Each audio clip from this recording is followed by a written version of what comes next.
Yes, my name is Pasiet Sise, the CEO of Carnifing Municipal Council. Yeah, we welcome it very much on behalf of the Lord Mayor, Talib Ahmed Bensouda. We know Council is a partner in development. If you go to the local government act, it's clearly stipulated in the act that Council is the entry point for any regional development. So this is very crucial and it's very, very important for us to partner with them to make sure that this very important project is the goals and the objectives are achieved. Yeah, I think I'll be in a better position to explain about tobacco because I've been smoking for the past 20 years. I left smoking for almost 6 to 7 years, but I know it's a very bad habit. So I'm advising everyone to desist from it because definitely it's something that you burning your money. You're not burning yourself, but burning your money. So I think it's something very, very serious. So I'm advising anybody who is in this act to stop it as quickly as possible. Thank you. Yeah. Thank you very much. My name is Musa Kamara, the Regional Director for Western One Health Region. Western One runs from Banjul, covers Banjul, the whole of KM, and the parts of Commonwealth districts. Yeah. The primary aim is to ensure that the Tobacco Control Act that has been in place, Tobacco Control Act 2016 that has been in place, for us to enforce it. But enforcement is not enough. It is also important for people to be aware of why we want to enforce and why is tobacco a danger, and what can we do as a nation to address the issues related to tobacco and tobacco effects. Yes, we have public health officers, we have other stakeholders, GRA, and other stakeholders who are very much pertinent as far as tobacco control is concerned. The Act clearly spells it out, and the regulations are there for people to ensure that we abide by what the regulations stated, and as a subset of the main Act, to ensure that we are free from tobacco effects. Because as a country, when the population is affected with tobacco and the tobacco-related conditions, it is going to affect the overall expenditure burden on government, because government will be spending drugs, equipment, and other supplies, essentials, to ensure that those who are affected with tobacco get treated. So this is something that we can prevent as a country, as a sector, but Ministry of Health as a sector cannot do it alone.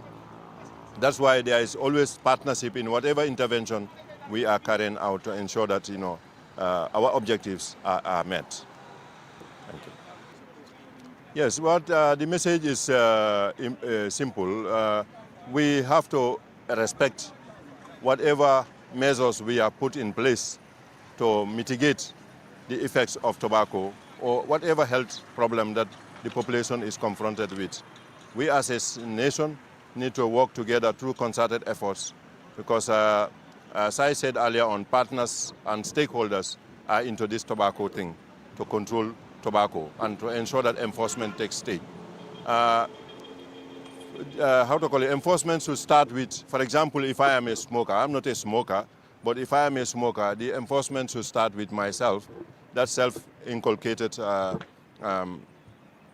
discipline, so to say, that tobacco, the effects of it can only be done away. We can do away with it if we ourselves become role models, because that is very, very important. You are heading an institution, you are heading a campaign, for example, but at the end of the day, I am seen smoking. So that is not a good message or role model. So that is very, very important. All heads of institutions, all individuals, heads of families, we should not also send children who are less than 18 years to buy tobacco for us or to be advertising tobacco and tobacco products. All these are illegal, and according to the 2016 Tobacco Control Act, you are not supposed to advertise tobacco and tobacco-related products. nuyu déglukat yi ak ñi nga xam ne ni ñu ngi ñoo seetaan si jamono ji di leen nuyu di leen santa ñu ñoo jógee Ministry of Health buntu wér-gu-yaram pour gis ne wàllu tobacco parce que am na ay matuwaay yoo xam ne ni nguur gi jël na ko mooy pour gis ne lu ñoo wax tobacco control ak 2016 mu ngi fi loi la boo xam ne nii dañ ko war a hormal pour gis ne ñu doxal ko nu mu waree nga gis ne nit ñi ñu mucc si musiba wala loraange boo xam ne ni tobacco wala cigarette loolu lay teg nit te ñu ne nga xodeeku balaa ngaa lakkale to loolu moo tax ñun waa bunti wér-gu-yaram ñu ne lépp loo xam ne ni loolu lañ am te ñu ngi koo jëfandikoo yaa xam ndax yaa ngi def business wala defuloo business waaye lépp loo xam ne yaa ngi koo def pour askan bi yaa ngi koo def pour sa njaboot bi nga dugal ko si loolu moo gën ñun loolu moo ñu ñor mu rawati nga koy dugal xaalis boobu noonu nga koy dugal si fajam feebar te ñu ne as the saying goes prevention is better than cure so lii yëpp mu ngi bokk si affaire yi prévention mooy affaire yi pour gis ne ñu aar feebar bi balaa mu ñoo indil ay lorange parce que xale yi ñooy magi ëllëg waruñu di yónni xale yi pour ñuy jëndal ñoo jëndal cigarette su yàggee rek xale bi si boppam dina gis ne li moo def nii li nga ko yónni xaaral ma mos boobu noonu bu yàggee rek xale bi dina nekk ak cigarette tuukat bu rëy boo xam ne ni yenay dafay jël waxtu balaa borom di bàyyi xam nañ ne cigarette am na li ñoo wax nicotine loolu dara la loo xam ne dafa tax borom mu miin cigarette te du mun a teel a bàyyi xale yi ñooy magi ëllëg mu jëntal ndox si ron xoos la te xale yooyu noonu kon dañ leen war a sàmm gis ne seen wér-gu-yaram ñu am ko nu mu waree nga gis ne ñu mun a dem school ñu nekk mag ëllëg nekk ñi kenn xamul xale lu moo doon ëllëg muy président muy ministre muy directeur nga gis ne ñu nekk si wér-gu-yaram moo gën ñuy commencé di tux depuis léegi by the time àgg nañ position yooyu noonu ñu am ko dañoo nekk di dem ak ñëw ak gàllankoor ay gàllankoor si wàllu wér-gu-yaram so loolu dara la loo xam ne ñun yëpp am nañ ci wàll pour gis ne ñu saafara ko. Thank you very much. My name is Lamarana Jallo from the Non-Communicable Disease and Tobacco Control Unit under the Directorate of Health Services. We are here, as you can see, conducting a nationwide caravan on the graphic health warnings and the effect of tobacco and tobacco-related products. And this event is necessitated by, if you look according to a survey conducted in 2010, the national prevalences of tobacco in this country is actually 16.7, and this highlighted some alarming figures of 31% male, while 12.8% of female, respectively. So, and towards the implementations of the Tobacco Sensitivity 16 and Regulation 2019, we are here to sensitize the general public,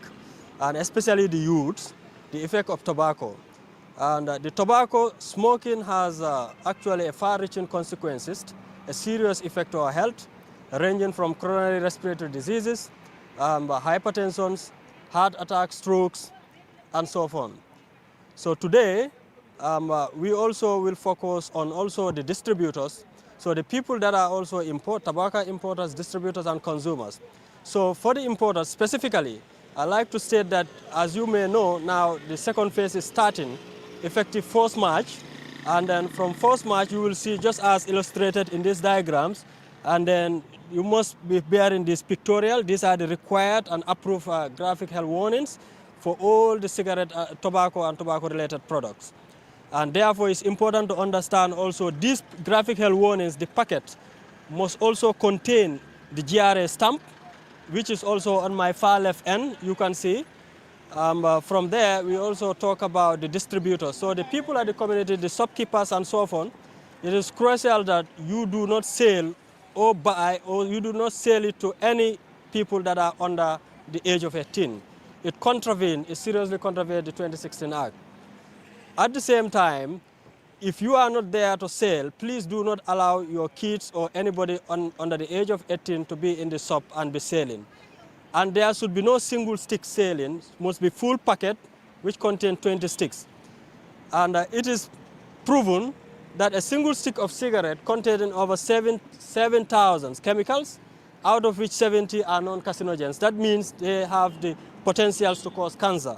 So these are serious health risks that the people must know. The smokers also sensitize, and even the second-hand smokers.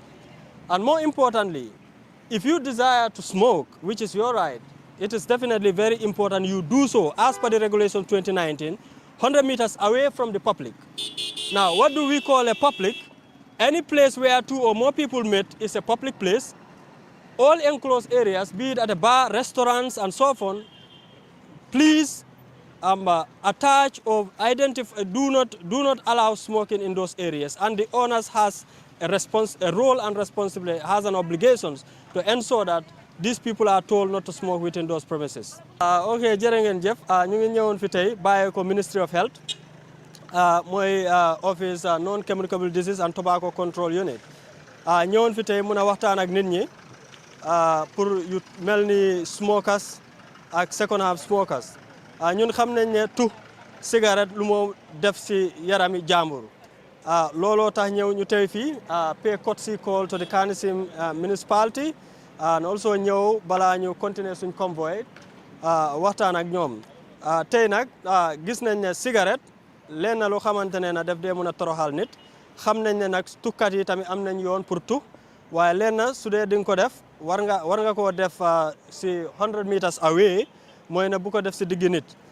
léegi sax su dee sa kër ñun yëpp xam nañ ne pour nga nekk foofu noonu di tu te sa njaboot mum fa loolu noonu baaxut te ñun xam nañ ne du leen jik sax parce que saxaar bi yow doo ko mun a contrôle te saxaar boobu noonu mun na toroxal nit te ñëw tamit waxtaan ak ñu xamante ne mooy nataal yi ngeen di gis ni mooy am na ñaari cycle the first one mooy bu xamante ne moo war a jee on the 28th of February ñaareel bi mooy the second one daa war a commencé on the 1st mooy the second one bu war a commencé mooy nataal bi ngeen di gis ni dafa war a am GRA stamp loolu dinañ leen mën a dimbale pour mën a contrôle bépp cigarette boo xamante ne mooy dugg si dëkk bi leen na tamit jaaykati cigarette yi nañ jaay si paquet buñ jaay benn loolu noonu àndut ak yoon bi secondly tamit bu leen nangoo di jaay xale boo xamante ne motun 18 years ak also bu dee yow as a shopkeeper nekkuloo foofu noonu bul bàyyee sa doom xale yu ndaw di jaay cigarette loolu moo ñu indi woon fi tey jërë ngeen jëf lor loolu war na ne li nga xam ne moo nekk si cigarette baaxut ay loraange rek la dee def nit ki kon képp koo xam ne rek yaa ngi jaay cigarette fii ci biir réew mi paquet cigarette bi nga jaay dafa war a am nataal yi nga xam ne moo nekk si posta bii nii nataal yi fesal loraange cigarette ci yarami nit nataal bi nga xam ne dafa wone ne kii tux na cigarette ba yaramam bi yaaxu nii depuis boppam ba tànkaam beneen nataal bi beneen boor bi tam dafa war a wone ne kii tux na cigarette ba mu feebar boo xam ne mu ngi si dunda ak dee loolu mandarga bi nga xam ne moo war a nekk si paquet bi te yow mi nga xam ne yaa ngi indi cigarette paquet bi dafa war a am tomb boo xam ne GRA mooy maanaam Gambia Revenue Authority ñi nga xam ne ñoo dee fayeeku naamo ci turi nguur gi dafa war a am mandarga boo xam ne ñoom ñoo ko def si cigarette paquet boobu noonu su ko amul rek nga xam ne cigarette boobu noonu warloo koo jaay fii ci biir réew mi kon liggéeykaay yi nga xam ne ñoo fi nekk tam dañ war a am mandarga bi nga xam ne moo wone ne cigarette waruñ koo tux fii maanaam fii ci biir marché bi kenn warta tux cigarette fii ci biir marché bi ndax nit ñaa ngi fi ñoo xam ne waruñoo nokki saxaar si nga xam ne moo dee jógee si cigarette nit jigéen yi wéru yi ak xale yi ak ñëpp sax cigarette daf leen dee sonal kon yow mi nga xam ne yaa ngee tux da nga war a soriwante ak nit ñi ca te diggante ak nit ñi dafa war a am benn téeméeri meetar maanaam sa soriwaay bi ak nit ñi dafa war a am benn téeméeri meetar loolu wone na ne dina jafe kon si mbooloo kenn waru faa tux soo fa tuxee rek yaaxa nga luwa suñ la tiyee nag luwa bi mun naa daan sa kaw yow mi nga xam ne yaa ngi at ak juróom-ñetta kon yaaxa nga luwa yi Gambia ba pare suñ la jàppee luwa bi mun na laa daan beneen bi mooy ne yow mi nga xam ne yaa ngi jaay cigarette waruloo jaay benn nik cigarette fii ci biir réew mi léegi paquet yow mi jaay cigarette tam waruloo koo fesal comme ni ngeen ko gisee kii di jaay yére génnee na yére yi di ko wane kii di jaay omo génnee na omo bi di ko wane kii di jaay koko génnee na koko di ko jaay di ko wane waaye yow mi jaay cigarette luwa bi mayu la doole pour nga fesal ko maanaam waruloo koo génnee benn nit ki mu taxaw rek seen cigarette bi loolu yaaxa luwa la suñ la jàppee nga teg cigarette sa bitig bi mbaa place boo xam ne ku taxaw rek daf koo gis kon dinañ la tiye jël cigarette boobu noonu yóbbu la fu mbaxana nekkee benn kon tey loolu mooy xibaar boo xam ne indi nañ ko pour ñëpp xamee ko noonu ndig buñ dooree di la jàppa nga ne xamuloo luwaa xamul ne xaw ma da nga war a xam bépp luwaa boo xam ne mu ngi sa réew loolu moo tax tey ñu jël waxtu tey loolu moo tax ñu génn ak suñ moto yi nguur gi fay xaalis bu bari def essence pour ñu génn waxtaan ak nit ñi xamal leen ne luwaa baa ngi fi ñëpp war nañoo xam luwaa bi toppa luwaa bi soo ko topputee nag di la ci fekka yaa ko utal sa bopp kon loolu mooy xibaar bi dinaa aaba ñi nga xam ne moom ñoom la ànda ci yoon bi ñu daal di waxtaan ak suñ mbokki soose itam wax leen lan mooy luwaa bi looraange cigarette fii ci biir réew mi nataal bi ngeen a gis nii du yëfi caaxaan képp koo xam ne yaa ngi tux cigarette kon sa biir yaram nii la mel yaaga di nga am ay feebar yoo xam ne njëgi cigarette boobu noonu du la mën a faj te cigarette boobu noonu bi nga tux filtre bi soo ko saanee dafa nekk loo xam ne dafa yaaxa suuf si léeg-léeg si boori tefes bi di nga gis filtre cigarette yoo xam ne jën yi moom la ñoo lekk ñun ñuy delluwaat lekkaat jën yooyu noonu te ba pare tam yow mi nga xam ne yaa ngee tux cigarette kontel rek bés bu waay bu nekk yow ñaata nga dee dépense si cigarette xaalis boobu noonu mun nga koo jëndee jën nga lekka ko am wér gu yaram sa dund bi màcc mun nga koo jëndee tam pomme mun nga koo jëndee banana mun nga koo jëndee leneen li nga xam ne mooy say soxla njaboot waaye gis nañ fi ñoo xam ne mun nañoo ñaaka jox seen njaboot yi sa luñ soxla ndik cigarette kon cigarette dafa yaaxa sa wér gu yaram cigarette dafa wàññi sa koom-koom cigarette dafa tilimal société bi mooy suñ waruwaay bi kon cigarette gis ngeen ne looraange am bi bëri na te amul benn njëriñ kon ma bàyyi Omar ak Lama di daal di waxtaan ak yéen. Assalamu alaikum musidɓe fulɓe kala nano colleagues momin ardi ɗo ko haali kon hande meɗen arno ga men yewtida e yimɓe ɓen pour wano ko wayi wano tobacco control and it related products hande menen meɗen yewi ministry of health ko office amen joguiti wallu kala ko andantama sartiji waalide sengo fimugol hande nak men ari men yewda yimɓe ɓe rek pour ɓe anda cigarette ko hunde nde andantama ko soñjata neɗɗo ko bonnata cellal o tigui enen fof eɗen andi e dépense mujum ko yaadi mum te fewno ɗo ko fewniɗen ɗo haray o tigui no wawno utiliser ɗin mbuuɗi hutora haajuji makko goɗɗi goo te kadi haalango rek ɓe waɗoɓe impôt tobacco ko nder leydi hollugol ɗo e paquet ji goo wonɗi yaadi ɗin ka nder saare ɗo woni paquet ji sa daari natal on ko boobo woni toon wagutu majji no ara gasude on de février 28 ɗi natalji komin yiiɗo ka oto ɗin ɗon woni fuɗɗade wadde start March 1st e ɗi natalji nak so daari ɓe waɗi toon identify place mo andantama o jiyare stamp mo heɓo toon ko toon o tigui wata ɗum wadde e nder par paquet ko honno waɗi ko ɗum ɗo hollirta laamu ngun no wadde contrôle cigarette ɓe anday kadi ko honɗi rewi e laawol e ɓe anday kadi ko homɓe woni wadde ɗum import ka nder leydi ɗo ɗum fof no tawa e waɗugol contrôle eɗen andi kadi cigarette haysi wona ɗum e tobacco 2016 act regulation 2019 haɗi o tigui yeeya paykum mo andantama o timmani 18 years o acca ɓiɗɗo mum ka bitiki hara no yalti fayɓe ɓe yeeya woɓɓe goo kadi cigarette e si ɗum ɗo yawti kadi o tigui duwaka yeeyude single stick woni par cigarette goto si tawi an a woni a naata e business cigarette haray waɗu feere yeeya par paquet par ce que loi on ko ɗum ɗon haali si tawi mo waɗirani ɗum ɗon si yawti hande haray o heɓiday e loi on probléme te kadi ɓen fimoɓe mi ara e maɓɓe kadi loi on holliri kala fimowo ko droit makko ko right makko o fiima mais kadi haray o tigui wata fimude kala ko andantama mi innata public place ka yimɓe fottata ka yimɓe ɗuuɗi o tigui duwaka fimude toon loi on jaɓani te kala mo andantama bonnuɗo on loi ɗon o heɓay probléme e si ɗon yawti kadi si ɗon yawti kadi ha joni haalangol yimɓeɓe rek sa daari meɗen haɗi hay paykum fi yeeye cigarette walla nule sooda cigarette haray ɗen fof ɗen ande hande fayɓe ɓe woni ko woni yakar yimɓe ɓen fof si tawi woni en toppitaki ɓe ha ɓe janɗiri noon woni ɓe fewani ɓe naati e fimugol haray ɗum ɗon ko probléme boyi addata. We are here today from the Ministry of Health, Non-Communicable Disease and Prevention and Tobacco Control Unit of the Ministry of Health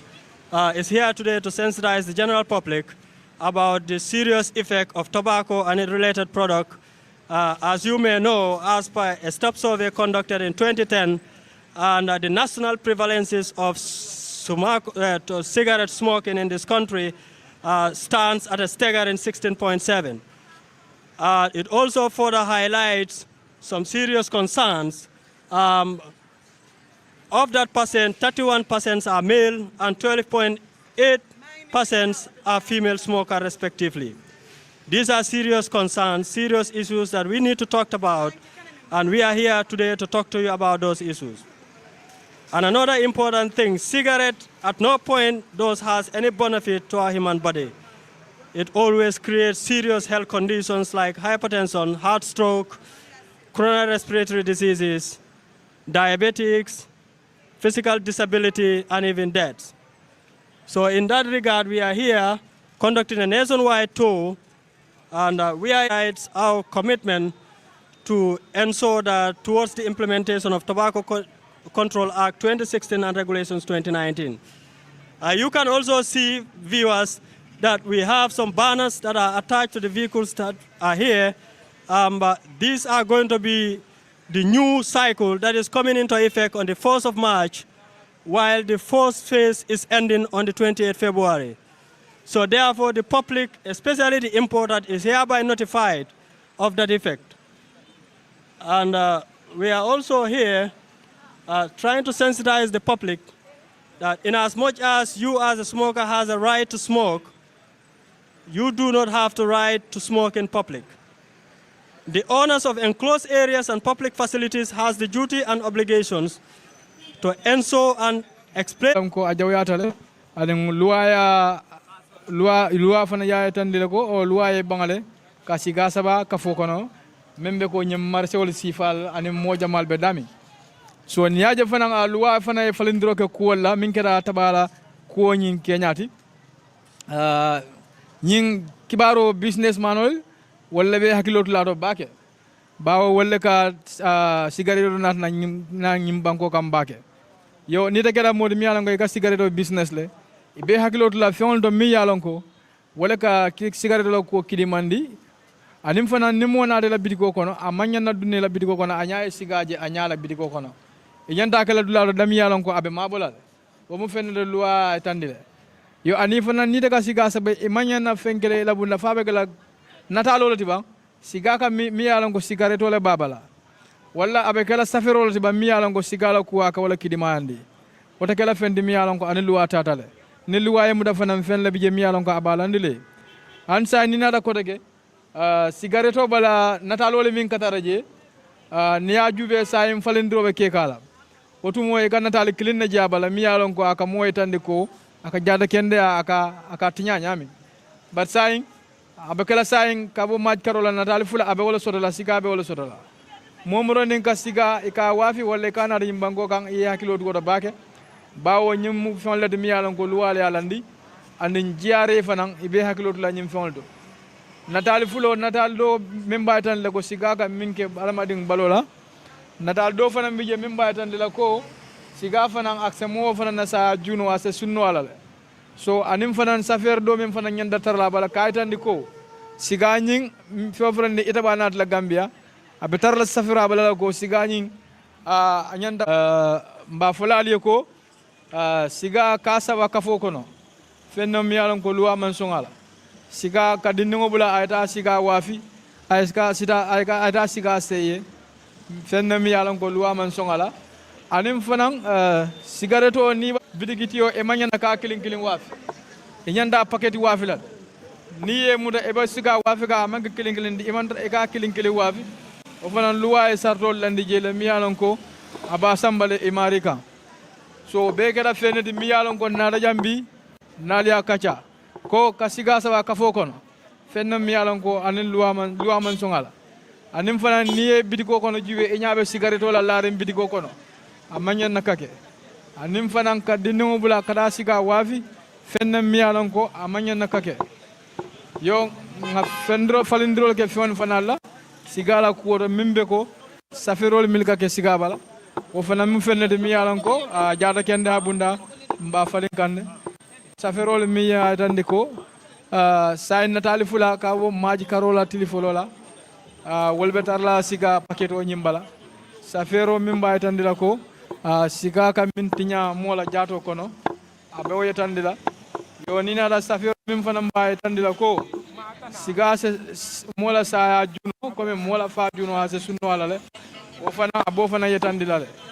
so wolbe mi fellede mi yalon ko wolbe be falindol be kala siga la kunyalla le so mbesa kata ngan hakiloto woto bake Minister of Health jata kende abunda do kula anin kafnyo ani do kunyoli yaaje ko nyimu fennede mi yalan ko tabala kelo nyim banko kan ila frake la fennede mi yalan ko ay sembo soto so mbafula la business manol ane mol mil yalan ko ega taba saba o ega siga saba sanyil lonko ne siga saba kafo kono public place mimbe ko marché to walla mimbe ko motol kono walla silo kan ne siga sabaje ye luwa tinyal anden luwa fana fensotol mi yalan ko balale ita mari kan e mari se hakilo to bake ani ni defana business manol de ka siga wafile nyanda hakilo le ka siga sifa mi wafi siga mi yalon ko luwa ya tandi min nyanda tarla bala nyanda wo siga sifale nyanda walla wafila e mangenna siga wafila mi yalon ko nyin natalol min katara siga bala ko min natalo mi yaay tandi ko siga ka min tinya har madi la jato kon anen natalo min fanan ka tandi ko sigare asisno mola sa junolal ko be mun natalo la mi yalon ko sayin kata maj karola ba laftale fanal be metara siga paketo nyimbala so ni da mari siga wafi wa yasika dun nyim banko ga mi yalon ko amawo sartol soro luwabe fen la le kande so sakada siga sabo ngamba do because fen mi yalon ko anin jata kende amanda siga ka fen jamala tinya mo balo bala kisikisirol ya itandile ko nimmo ka siga saba alon ko coming atela chance anyanda ka sang min balu o fon se tala nole